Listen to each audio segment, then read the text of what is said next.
So I had some personal experiences when I was a student that showed me that when I was a medical student with a view to become a psychiatrist, it showed me that the psyche and what went on in consciousness was a lot more interesting than what was being taught to me.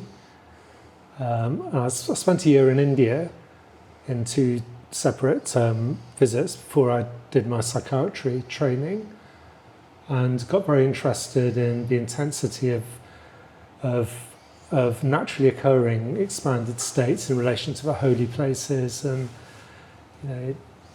the wonders of the East and the archetypes that were so rich there. And then I came back and did my psychiatry training, and things became very conventional in my 30s, as I so often happens. And then I came across the work of Stanislav Grof when I was in my late 30s, early 40s, at a time when I was supposed to know everything according to conventional, psychological paradigms.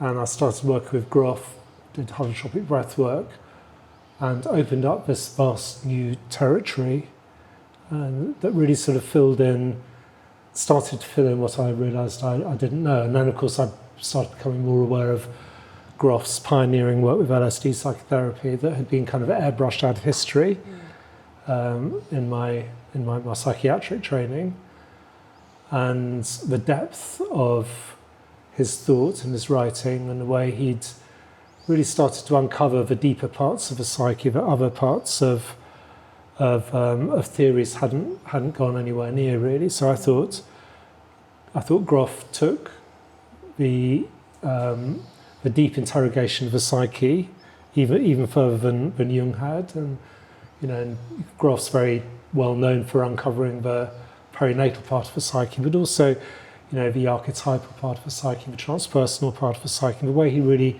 weaves things together. So I thought that was very interesting. And one of the things about his LSD work was the way that as you go into it with repeated sessions in a well-held space, so with a therapist, with preparation, integration, you just go deeper and deeper, and there's a natural unfolding of psychic contents. And he did very extensive research in the 50s and 60s, and with a lot of his patients in Prague over a few years, with many LSD sessions up to 100, and so that's what got me going again. Well, I think it's similar. I think it's hard to have. I think we both kind of were drawn from early on into doing work, figuring things out, figuring life out, and I think, like a lot of people that are drawn into these professions, you're getting called sometimes because of early wounding or work you need to do, and there isn't really a choice on some level. Spaces open up, and that's your path. And I think my path was wanting to be a psychotherapist from a young age, and that was a very, very clear calling. And when I arrived in the UK, having some experiences in expanded states, and the two really worked very well with each other. So there was I think a thirst for being close to the unconscious, a sense that this is the space where probably I need to get to know really well and understand really well. So the two paths kind of unfolded alongside each other, and I can't imagine doing them separately. I think they really inform each other in very deep, meaningful ways. So I was on my training. I had these experiences that were quite profound. They were deepening my work as a therapist. My work as a therapist was deepening some of these experiences. And then the field of psychedelic work started becoming a thing. And it was a great way to integrate two parts that were quite split until that time.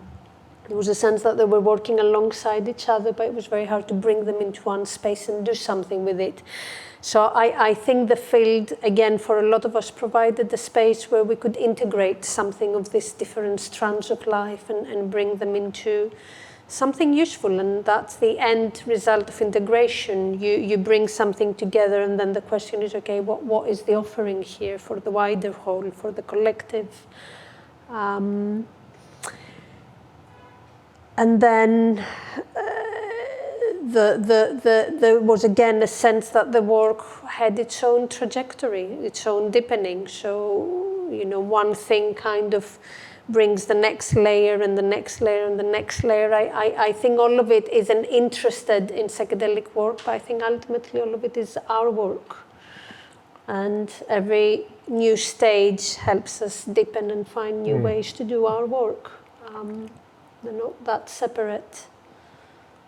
And I guess the question is always, how do you get at what really needs to be got at in order to effect transformative change?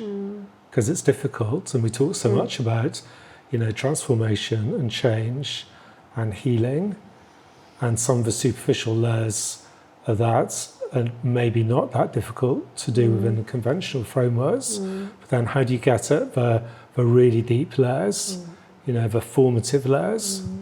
How do you really fundamentally alter somebody's relationship with themselves, the cosmos?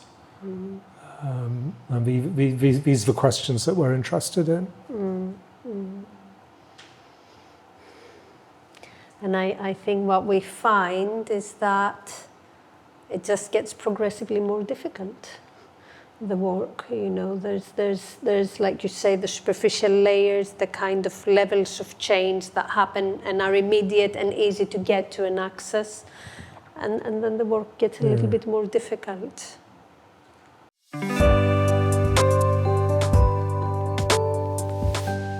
Well, we do a few things, but I think the thing that we are most passionate about is the Institute of Psychedelic Therapy and the work that we develop there. We've had, I think both of us, a trajectory of writing, putting ideas together, finding a way to anchor how we understand the world into words, and bringing some of these thoughts forward, and then it went into going into spaces where we supported parts of the field in their development. We both worked in supervisory capacity, in mentoring capacity in various spaces, but the Institute emerged, and it felt like it's the place where we can mature a little bit more in what we're doing and offer something to a wider community. That felt really important. So in there we have two roles, and it's hard to always pay attention to both roles. Sometimes our attention goes more towards one part of that layer. One of the layers is supporting a community of allied professionals to come together, hold conversations, see how they can organically create spaces of thought around this work, how they can collaborate to develop community with a good ethos, with a good depth, relational understanding of this work. And then the other side is the training that we have developed, where we get to work with a small group of people over 2 years and really go deeper into the experiential layers of this work. What does it mean to change? What does it mean to work in depth? What does it mean to include in that work expanded states? What does that look like? So within the training, we try to build the most secure container, so the people in the training feel really as safe as they can be with the group, with us, with our therapists. So they feel safe enough to go to potentially some really unsafe places within their psyche. And then we work in a number of ways with them over those 2 year periods, using group work, constellations work. We have online sessions, we have in-person sessions, we have 4 retreats. The first 2 using holotropic breathwork, which is a really nice kind of entry point to expanded states, and then 2 retreats working with psilocybin in legal framework in in benevolence. And we think this does two things. First of all, it allows people to really go to the deep, sometimes dark, sometimes really joyous places in themselves, to become wholer, to have a think about what needs transforming, often people develop new relationships, not only with themselves, but with a kind of a bigger picture, a more transpersonal level transformation. And it's a slow unfolding. So we call our approach depth relational process. So, you go to the depth, which we think otherwise would be difficult to get at. It's deeply, deeply relational. You can only do it with people that you know really well. And it's a process that unfolds over time. And it also gives people the opportunity to watch the transformative process and what it's like to work with expanded states with their peer group, who are people that they get to know really well. So it's a training looking inside yourself, but also a more horizontal training, learning about what it's like to hold space for your peers and to work integratively with your peers. And I think, just to add to that mosaic, we really enjoy working with people that work with people. So we have a sense that work, that we're really passionate about working with people that offer a lot to a lot of others. So there's a sense of rippling into the way people work with others, not necessarily with psychedelics in the therapeutic practice as well, that sense of deepening. We also feel that sometimes when you work in these professions, it's very hard to get space for yourself.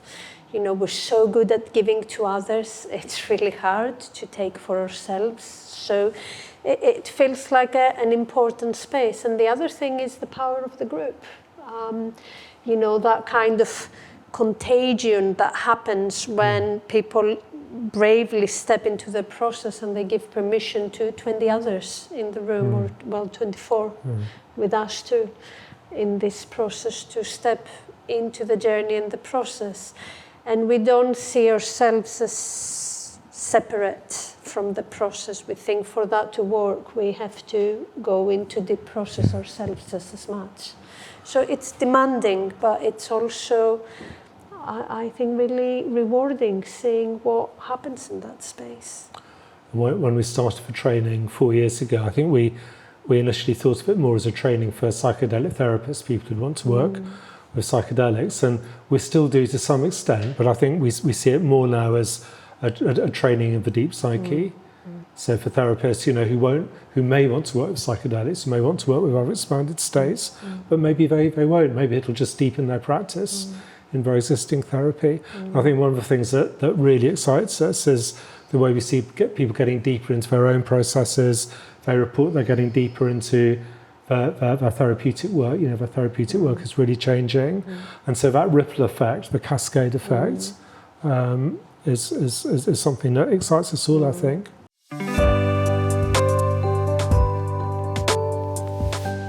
So they all have a clinical therapy qualification. Psychedelic therapy isn't a recognised speciality at the moment, so people have to have their own speciality, their own regulatory body, a system that can process complaints if need be. So they need to be properly trained in some modality. They need to understand the nature of a professional client-patient relationship. And it is an advanced training, so people need to know a bit about their psyche, they need to have done some work on themselves, they need to be able to tolerate some psychological distress in the service of healing, they need to know how to use their support systems, they need to be able to work with their projections in a way that is helpful. So if I feel pain, that's something for me to look at and work with. It's not all your fault because you've done something to me. It's a bit like a voyage we all do together. It's a bit like being in a ship. So we need to feel that they're shipmates that we'll feel comfortable with. So we need to feel that we can love them because that's what we do.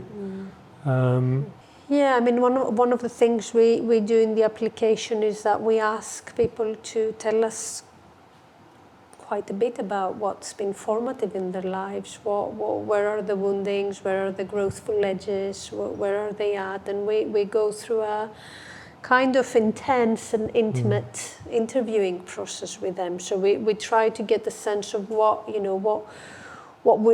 will it be like being with people in the space. And we do warn them in the interview that it's going to be difficult and hard, and I think the penny drops about month 3 or 4 where they start coming back and saying, that's what you meant. Actually, yeah, it does ask a lot of self. And I think the question of informed consent comes here, like it comes with psychedelics. There's a level at which you want to have informed consent for people entering a process that's quite deep, and might ask them to change way beyond what they anticipated. And change, we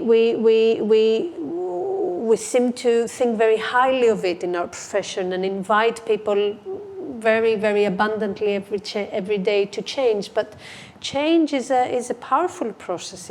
It's a painful process. It asks you sometimes to dismantle very fundamental structures. You have taken a lot of time to very, very diligently create around early wounding and vulnerabilities. So we ask people a lot, and we try to give them a sense of what it is it may ask of them. But I think it's a bit like a psychedelic journey, and the same for us. We work with every group for 2 years, and we don't, our focus around our energy is there, and until that completes, we don't open anything else. Even for us, what it will ask of us every time, we really don't know until we're in the deep currents of the unconscious, and it starts telling us things that maybe we've neglected for a long time, or we didn't want to hear, we didn't want to take stock of. It also feels really important for us that the people will train at the times we train them, they're in therapy, they have processing spaces, they have a good digestive system in place where they can metabolize what's coming up. And we hope that the work unfolds way beyond the 2 years. The 2 years is opening the container between us and coming to grips with some big stuff, but we hope that then, like with the psychedelic experience, it takes integration. I mean, I sometimes think we overemphasize the pain and the woundedness, and of course there's so much kind of joy and connection, and like life's journey, like any psychedelic journey, there are some really, really beautiful moments, but we need people to know that it's probably inevitable at some stage in this journey that you're going to reach some areas of woundedness. So that's why we emphasize this part so much, and we usually get quite a good idea as to some of those areas of woundedness in that first interview that we do with people, and have a conversation with people about what it might be like for them to go into that, and what resources are going to be helpful. And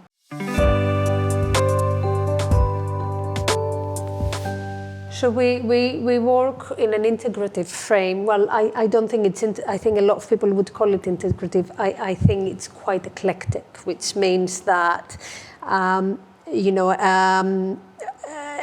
if you have an English breakfast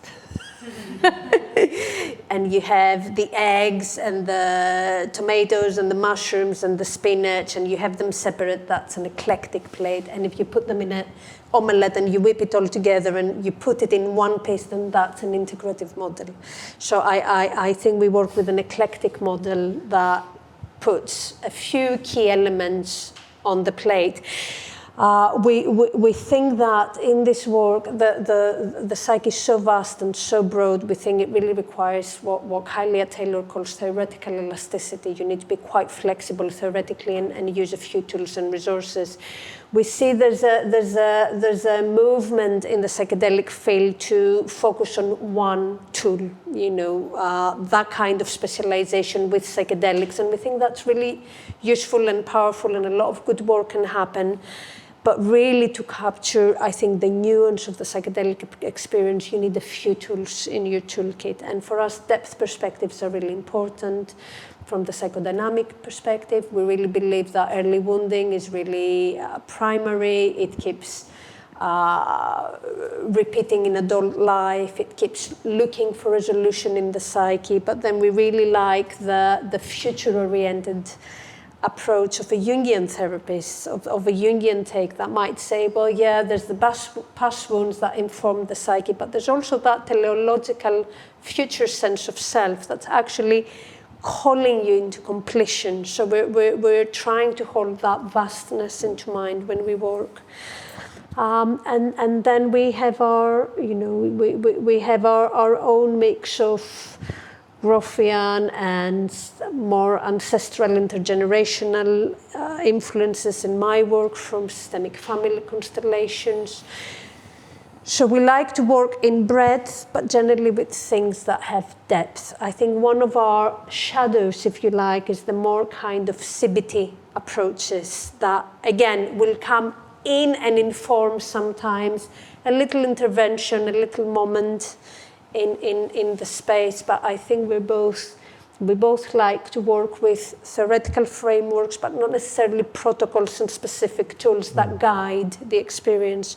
We like an organic unfolding of the experience between therapist, facilitator, and person that sometimes works from the inside out through either of the two. There's more to say. So what Groff used to say was, he used to say, first of all, you've got to forget what you think you know. And, for me, that was really good advice and really difficult, because first of all, I had to forget, being a psychiatrist, then I had to forget my psychodynamics, and then I had to forget, the Groffian training as well, because all these trainings tend to overstate their main point. So, a lot of theoretical frameworks, but hold them all lightly. And, a bit of Groff perinatal is useful, psychodynamics definitely useful. But I guess the most important thing is to meet people where they're at and hold them in a, loving, gentle way, no agenda, and support. So the other thing Groff used to say was support, support, support. If you don't know what to do, support, and then support some more. Yeah. And the relational. The relational at the heart of everything, the relational that, again, extends in so many directions. The relationship you have with the work, the relationship you have with the medicines, the relationship you have with the person in front of you, the person in front of them, the relationship with your inner world, their inner world. I mean, the relational through and through. Wherever we look, that's what we work with. And I think also something about humility, because really stepping back from the role of being an expert, like the doctor-patient, the psychoanalyst, the psychiatrist, you really had to take yourself really firmly away from that perspective. And, we've learned that sometimes the hard way, especially me. So you can be informed by everything you've learned, but don't be driven by it. And if you do, you'll get it wrong. I think we've learned that. And the psychedelics invite you into the deeply unknown. It's in the not knowing that they invite you to step into. And in that not knowing, sure, there may be a few maps, but like McKenna said, they're not the territory. And they're to be used very, very carefully and sparingly. And we're kind of doing a dance, aren't we? With the medicine, the music, the group, the space, our teachers. Yeah. So it's a complex matrix that's holding us all. While we're all journeying down that stream together.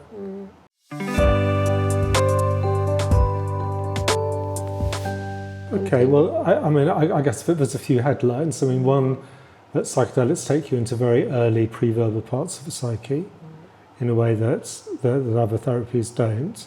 So Stan Groff highlighted the perinatal stuff, which is an important discovery, but we find the postnatal pre-verbal layers of experience tend to come up very strongly, often in a somatic way, in quite a confused way that takes a bit of holding and integrating.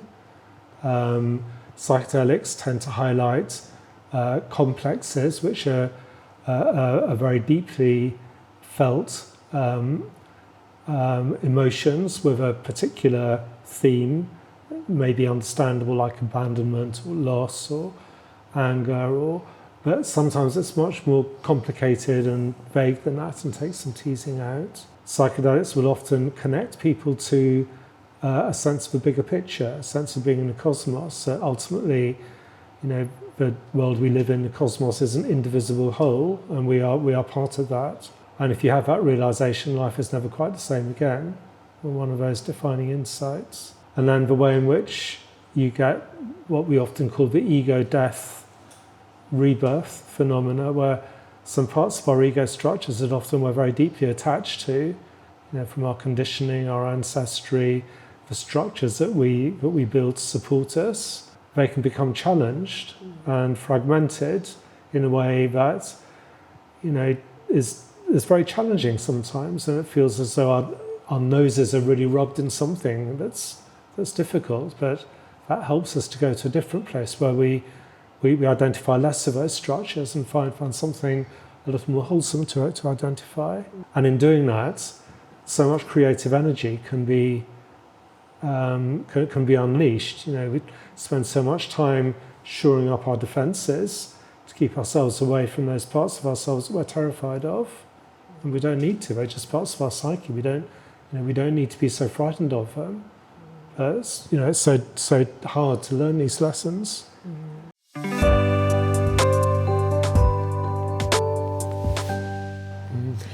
We think the same, and we really agree on the corrective, especially with early attachment patterns, really reparative containers. But what we also find is that it's not a one-off. So the idea of the funeral pyre that will burn and disappear it's a really nice idea, and occasionally it can happen, but I think most of us have to go back to that fire and burn ourselves again and again and again. And that's where the depth relational process has come for us, because what we have found is that actually these are journeys that take time, and we need to revisit these places in a cyclical way, and every time we go back to that place, maybe we have a few more resources that we bring with us into encountering that wound or that pain.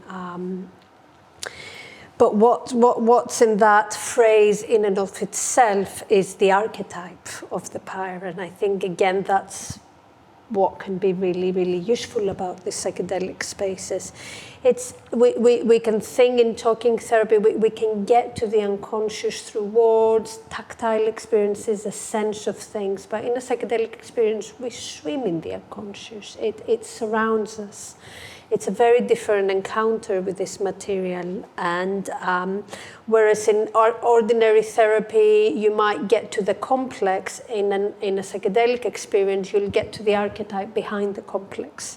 So you can move into much deeper spaces. Having said that, we don't think that's the only way people can do healing. And we don't think that the work with psychedelics negates the work for psychotherapy. We believe very strongly in a therapeutic container, processing and metabolizing the work. And we also don't think that that's the way forward for everyone. We think there are other practices that are just as important.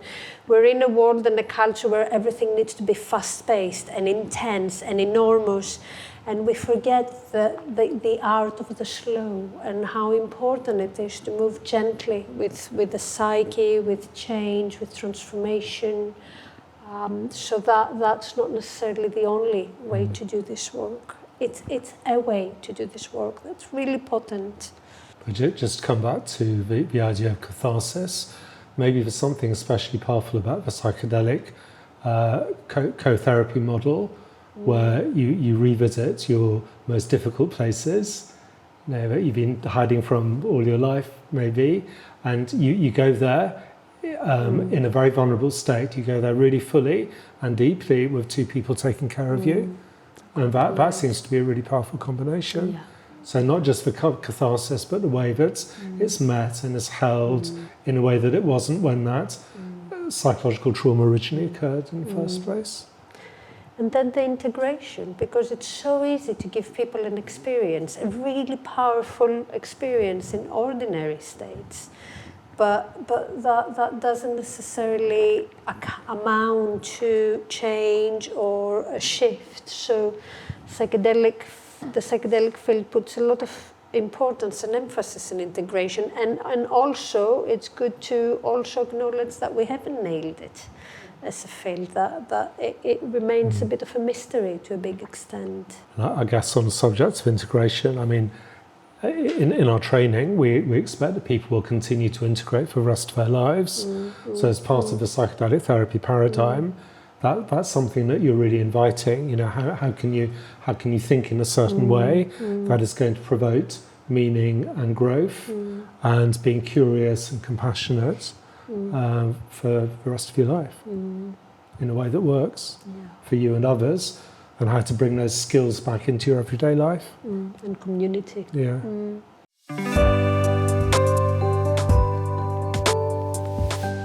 I guess the most important thing is you need to be able to meet the person that you're working with in as full and complete way as you can. So that means that you need to be patient. So you need to be good at what we call the art of not doing. So just sit there, not really doing very much for hour after hour if needs be, and be okay with that. You need to be able to sit with difficult emotions. You need to know your own psyche. You need to have some idea of where these experiences can take you. You need to be ethically clean. You need to have your own reflective space, because stuff comes up in sessions when you're sitting with people in psychedelic space that is often difficult, sometimes quite murky, can sometimes be quite surprising. So you need to be able to work with that. As a simple example of that, you might be sitting with somebody in a psychedelic session, notice a difficult feeling in your body, maybe a heavy feeling in your body, or a certain emotion of heaviness or feeling stuck or something. So, that's a simple example of something that you might need to kind of sit with and think about, and maybe continue to think about afterwards in the service of holding the space optimally for the person you're sitting with. Do you want to fill in the gaps? Being able to sit with uncertainty and the unknown. You might work with someone that suddenly goes in a very difficult space, and how do you hold space without trying to rescue, fix, and invite the person to safely encounter the difficult, wounded parts inside. You need to be doing your own work. You need to be sitting with your own difficult, wounded spaces inside, so that you cultivate that enough level of vulnerability. You have to stay very vulnerable in the space. It is a deep act of vulnerability and generosity to sit for another person in that way. Community, accountability, and an understanding that you're always learning. You're always becoming, never become. It's a never-ending journey. You have to be very careful not to project your own needs into the space. I think it's really important that practitioners really assess their capacity to do the work, have a really good work-life balance. I know a lot of us struggle with that. It is very demanding work, it is very all-consuming work. But the more balance you can get, the less likely you are to try and meet your unmet needs through this work. And it's intimate work, so you have to be really comfortable with intimacy, but in a way that maintains the boundaries that are needed. Yeah, just to add, there are some skills that you need to pick up as well, like what to do in certain situations, which you learn through apprenticeship, you learn through your own experiences and through supervised practice and working with your peers. What happens if somebody feels really unsafe? What happens in certain clinical scenarios? Looping, how to work with how to work somatically in a way which is helpful. Trauma-aware practices, how to work with really fragile states. Yeah. How to start, how to finish.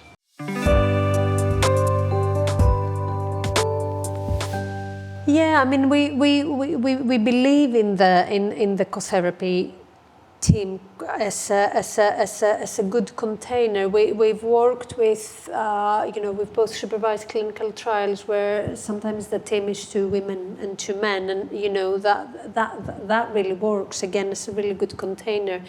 When you work as a therapist in private practice with clients, as a woman, I won't just be a projection. They won't just project the mother stuff to me. They're going to project them a million other things to me. Sometimes I'm their grandfather, sometimes I'm their sibling, and similarly with Tim, he'll be the father, he'll be the mother. I don't think projections are as linear gender-wise as maybe we make them out to be sometimes, but there's something about the wider container. There's something about the polarity that 2 people can hold, and sometimes that polarity is the masculine, feminine, sometimes it's the withholding, loving, sometimes whatever polarity gets projected into the space can be a really useful thing to work with.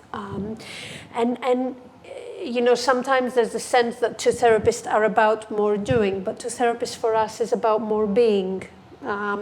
There's more being in the space, there's more the relational field is wider, there's more metabolizing that can happen between us with the material that emerges, the transferential dynamics can soften up.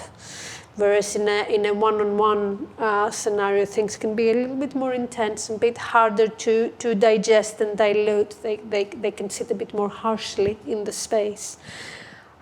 Apart from that, and there's more that Tim will also add to this, apart from that, there's also real practicality. If you work with some substances that take time as medicines to work through a person, we are humans, and we may need to go to the loo, we may need to eat, we may need some support, physical support that's needed. So there's also the very real question in the space of, well, what happens in these moments when one human that supports another human has some human needs that need to be tended to so that they can be there more present. So there's a practical backup that we feel also gets neglected sometimes when we talk about single facilitators, but there's more to say. Yeah, we were with Rick Doblin recently, who said that there's no doubt that 2 co-therapists is better than 1, but it's not twice as good. So it's hard to make the financial case, for the clinical trials and the pharmaceutical rollouts. I mean, anyone who's been in a difficult dosing session, someone who's going through, some really difficult stuff, you really want a co-therapist alongside you. It's so much more metabolizable. You can meet that difficult space, which is so often at the essence of psychedelic therapy. You can be present in a fuller way. So it's probably not something you can measure or quantify or evaluate. But if you're there in the room, you know you're doing a better job. Sometimes it can be quite overwhelming if you're there on your own. And it's so easy to get triggered in that space. As facilitators, we get really triggered in this spaces. Either you're not needed and you feel really alone and neglected in the experience and useless, or you're over-needed and you feel kind of objectified and overused, and and then all the spaces in between, the moments where you're excluded or included, and they happen in the triads as well. I mean, they can profoundly happen in the triad as well. But there's something about having your colleague that knows you really well and knows your edges. So I guess that's the other thing we really emphasize in the ecotherapy diet. We work in trials where we see people just being brought together on the day to facilitate a psychedelic session, and we don't think that necessarily is what we mean by ecotherapy team. What we mean is an established relational container that is solid and mature and models a relational dynamic that's healthy and supportive to the participant. If you have a ecotherapy team where we don't know our edges, we don't know our difficulties, we clash, we step on each other's toes, which will happen at the start of such a collaboration, then that might actually be even less supportive than a single therapist sometimes. Yeah. And then there's a wonderful thing that we call triangulation, where we pick up different aspects of a person's psyche through projection. So if we're working with somebody, Maria might have a very different impression of what's going on than I do. But as we think about it, and sometimes it's quite difficult to have this conversation, we realise that we're both having partial perspectives, but by coming together and metabolising our different perspectives, we're getting a much more accurate perspective as to what's really going on, so we can meet that person better and more fully and start correcting some of those projections, that are often, very early, often pre-verbal, quite murky, quite difficult to spot. So the integration happens here and then it moves into the space.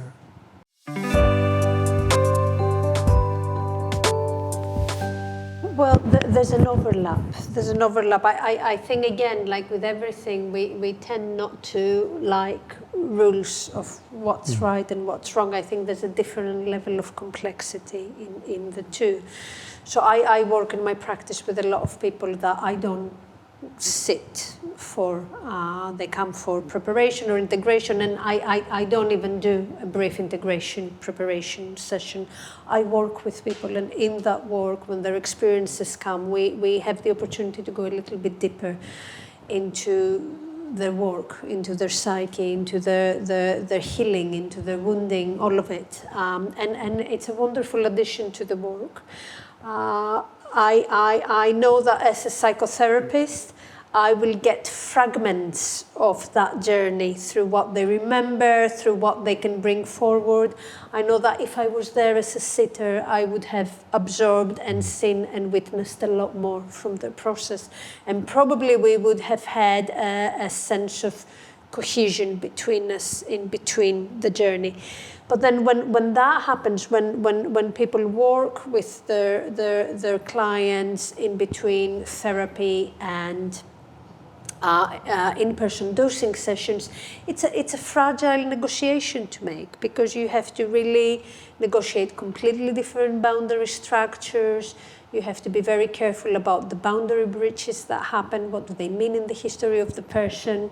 The level of intimacy is very different. Moving from one level of intimacy, which is the professional clinical space, into the medicine and then back out, can be really triggering and compromising. I think the work can potentially help really well, but it's very complex and very nuanced and takes a lot of care. I think it's really important that as a therapist, for people that do that work, they're never the person that suggests to the client to have the sessions. It should always be client-led, it's the client that should bring that forward into the space if that's something that they're considering to do. I hear a lot of therapists that feel very, very inspired by this work to tell their clients to have the sessions, and I think that's a very, very tricky edge to navigate again, because sometimes these journeys go to extremely deep and difficult places. Again, how do you hold responsibility for another person's soul journey? They have to be accountable for that, and you can just follow them and help them do their journey. We can't do their journey for them. We shouldn't do their journey for them.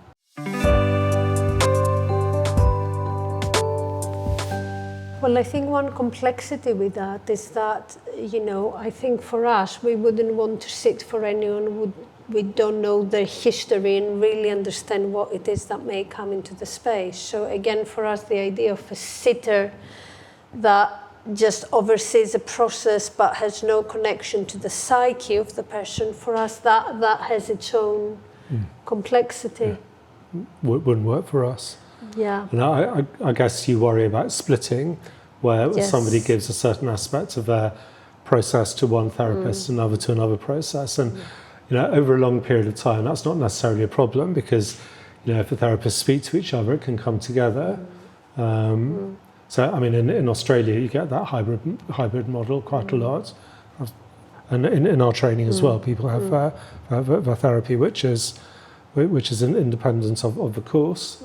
So there's a whole stack of different ways of doing it.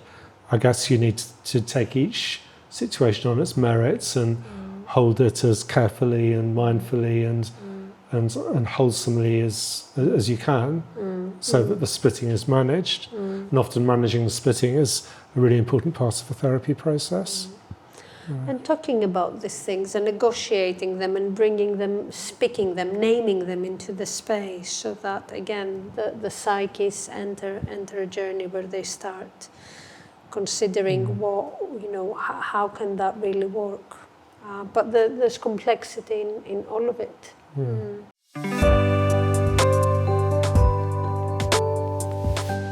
So it would be great, I think, to have community-based settings that are long-term and offer continuity. I mean, the power of the group is enormous, and then of course that takes the cost-effectiveness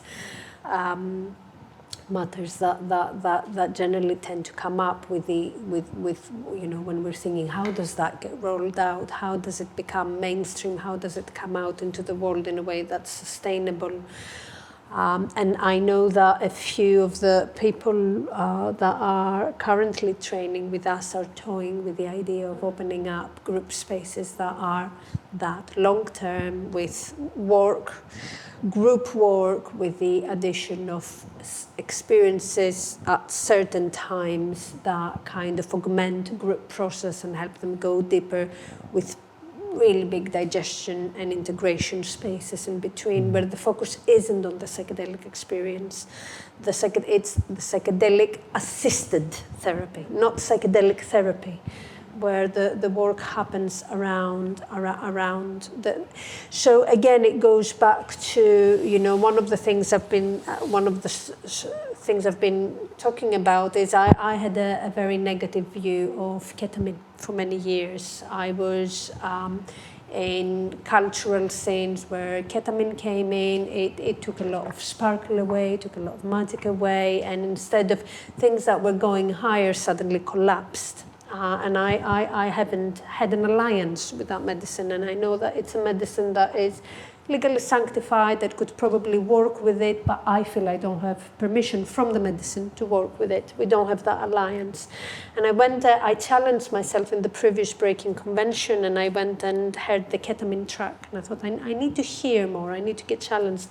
And I heard an amazing talk by Pam Crisco, who we have a keynote from now on Monday, who works with ketamine in Canada in a project called Roots to Thrive, and they do group therapy sessions with ketamine with veterans, and I think they were going to start working with firefighters. So they take people that have important trauma and they do really good work, and I was amazed. And what I realized in that talk was that it's not about the medicine. It doesn't matter. It's the frame. It's the set and the setting, the container, the intention. How do you hold that space? Which is what we come back to again and again in our training space. So a group process like that for us would have a really robust ideal frame. I don't think it gets better than that. And then what we do in the group is that, we get people to also sit for each other, gently with facilitation around and support around, but that kind of intimacy that can be built in the group of witnessing each other in vulnerable states and knowing that they have accompanied each other to go into the deep. I think the bondings that we see developing from that are quite unique. I mean, your question makes me think of where are we going with this? And, in therapy, medicine, psychiatry, and in society, we're becoming more psychedelic aware. So how's that going to play out? And, in psychiatry and mental health, a lot of young people are learning radically new ways of working, where rather than being the expert diagnosing a biomedical condition and expertly prescribing a medication, you're meeting somebody where they are at and feeling their feelings and staying with their complex, messy emotions and welcoming that in the service of healing rather than suppressing it. So that's one of the fruits of this way of working, that you become initiated into a completely different way of looking at things. You know, it's not that new because it's what Jung promoted. That what might be seen as a symptom is valuable, and it's a road towards healing and needs to be followed in a meaningful way. So there's that. So there's real potential to kind of revolutionise, you know, not just mental health but some physical conditions as well. You know, like so at Imperial College recently doing work on fibromyalgia. The results haven't been studied yet, but you know, quite remarkable work. They're working with a very mysterious condition. And then from a societal point of view, you know, it will probably be that people will learn to hold space for each other in much more skilled ways, not just psychedelic space, but personal crises and crises of meaning, and you know, and we're all potentially going to be really enriched by that. And I'm thinking, looping back to the joy and the pain and the you know, the joy is very easy to sit with. It's very easy for all of us to be with. And the thing that, you know, we were in retreat with our group a month ago, and it was just so moving to see how painful it is for all of us to go into our pain. And we need so much support to go into that place where things really hurt and we become vulnerable. And I remember leaving that retreat, and there's all the wars we currently have erupting into the world, and I was thinking, wouldn't the world be a little bit kinder if we could all sit with our pain a little bit more? Isn't that why everything goes a little bit crazy? Because we don't want to touch that space, so we react, we explode, we fight, we argue. But hopefully what this work can bring into the world is the capacity to be with our pain a little bit more gently, a little bit more thoroughly, and learn to be in that discomfort. And as a society, we keep bringing comfort in and quick fixes, and everything is happening in a faster pace, in an easier way. But it takes us a little bit away from something quite fundamental, which is sitting in the difficult places. And we are in a difficult, you know, the world is really exploring its shadow at the moment in a way that it hasn't done for a few generations. And so there's a coming together of the world's shadow and unprocessed difficult feelings, you know, in the way that we see, and the possibilities of working with difficult feelings in a different way in the service of healing. So hopefully that's what they're here for, on a wider scale.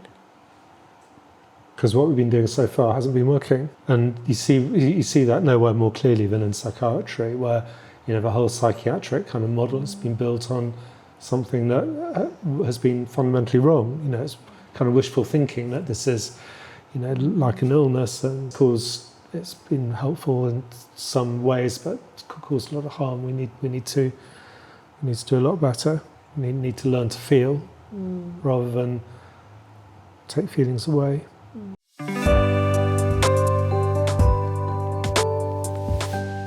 Well, I've got three headlines for that.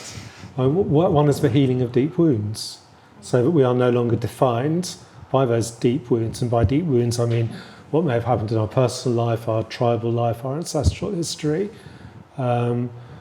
so that we don't need to be defined by what has happened to us. And the second thing is to have a relationship with something that's bigger than us. And that's often one of the gifts of psychedelics. So, you know, a spirituality, a relationship with cosmos, a relationship with meaning. It doesn't need to be a big thing. It could be a relationship with nature, but something along those lines. So beyond the little I, it's something greater than I.